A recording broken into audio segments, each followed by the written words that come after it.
John Pullman on behalf of the county and all the defendants, Your Honor. Alexander Collin on behalf of all plaintiffs. All right. As I have it where we left off, I believe we may have finished with our last witness. And plaintiffs, we're going to get ready to call our next witness. Am I correct? The defendants were. Yeah, the plaintiff's arrested, Your Honor. Okay. And the defense has called one witness, Ms. Melinda B.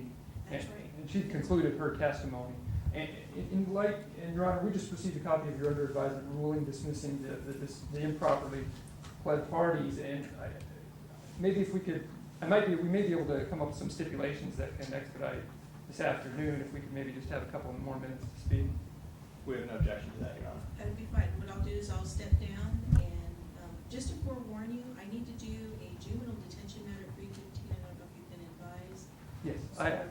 Okay, great. Yeah, Then, I'll step down if you'll let staff know when you're ready and I'll come back. Okay, thank you. Please rise.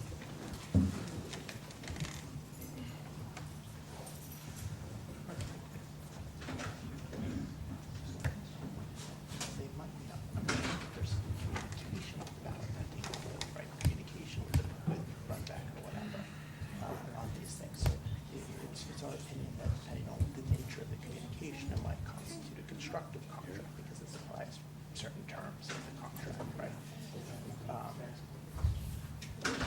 So, are you wanting to, like, get testimony to that effect, or could I have Melinda just explain to you the process and put that to bed? Well, I mean, yeah, I'd like to, if I could hear the process, satisfied that. Okay, well, Yeah. Okay, let's see. Hey, Melinda?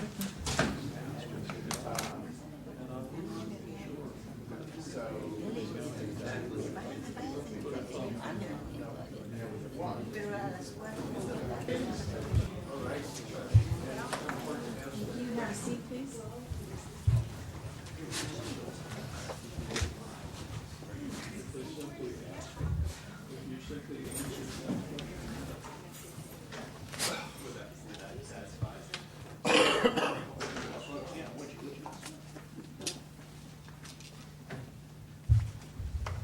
You rushed in without the court reporter, so you just a minute.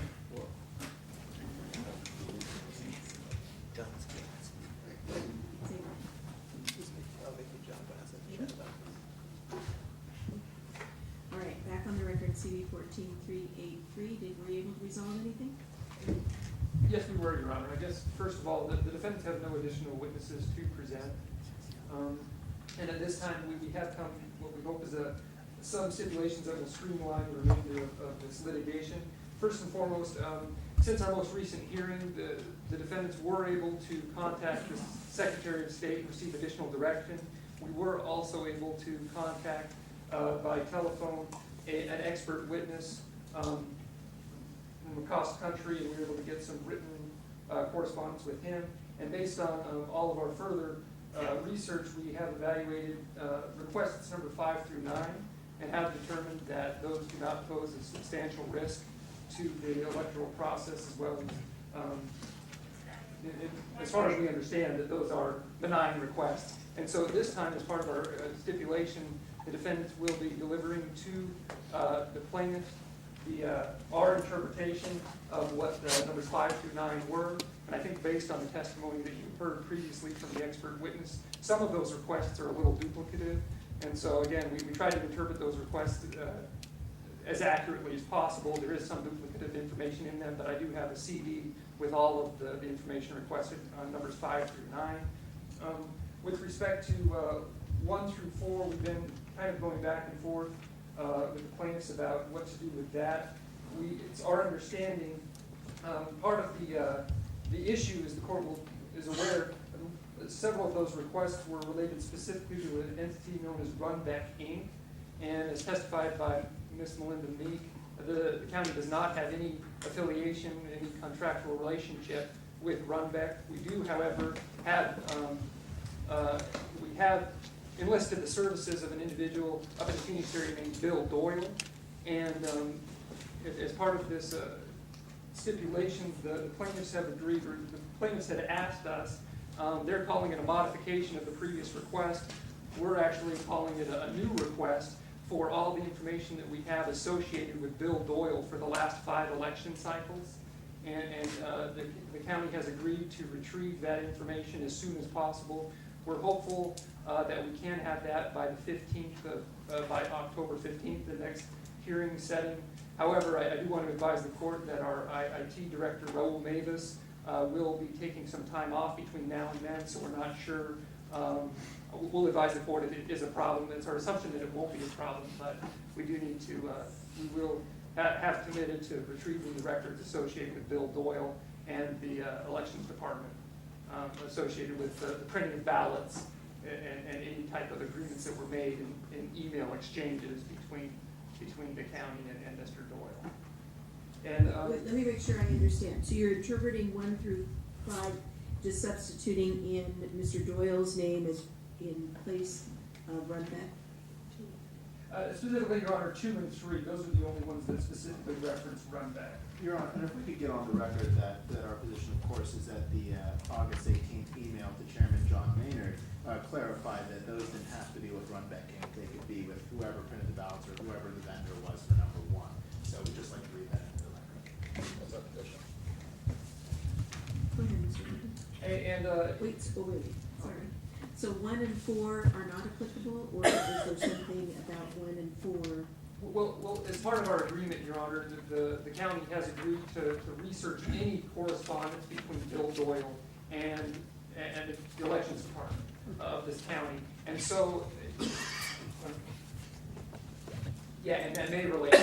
We don't believe so, but counsel has referenced that as a concern, and we certainly will provide any information with respect to Mr. Bill Doyle. We don't believe that it relates to 1, but it may at this point.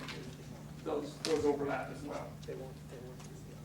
And the county does still maintain that 4 does not exist, that the request is that the recorder's office wouldn't have any type of intergovernmental agency agreement reported with it. That's just not how the county is operating with respect to its elections. So I believe that the only request that we weren't able to come to an agreement on, we still may be able to, would be number 10.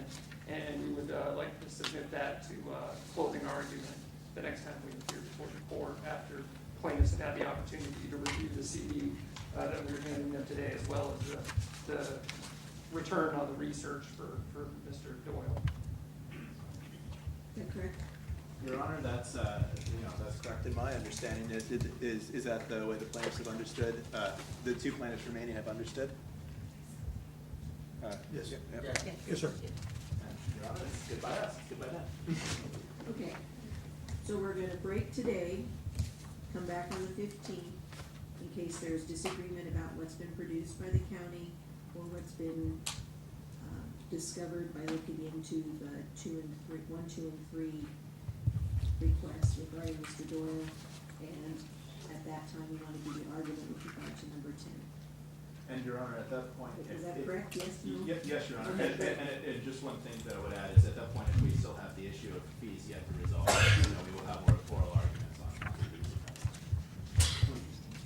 All right, then I think we're all on the same page and we're gonna adjourn for the day, is that correct? Well, Your Honor, I believe, based on our research of the case law in this type of public record request, that the issue of attorney's fees would be subject to either briefing or an evidentiary hearing. I don't know. The 15th.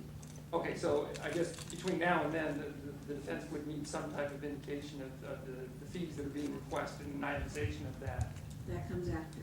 Okay, so, It's just the issue of whether they would be awarded or not the amount. okay, that's the real issue that the defendants are concerned about at this point. As far as the amount, that's not going to be decided on the 15th. No, I wouldn't have that information before me at that time, because I'm sure it would go up through that hearing. Okay, So we'll do all that on the 15th. okay, thank you. Anything else today? No, Your Honor. Very good.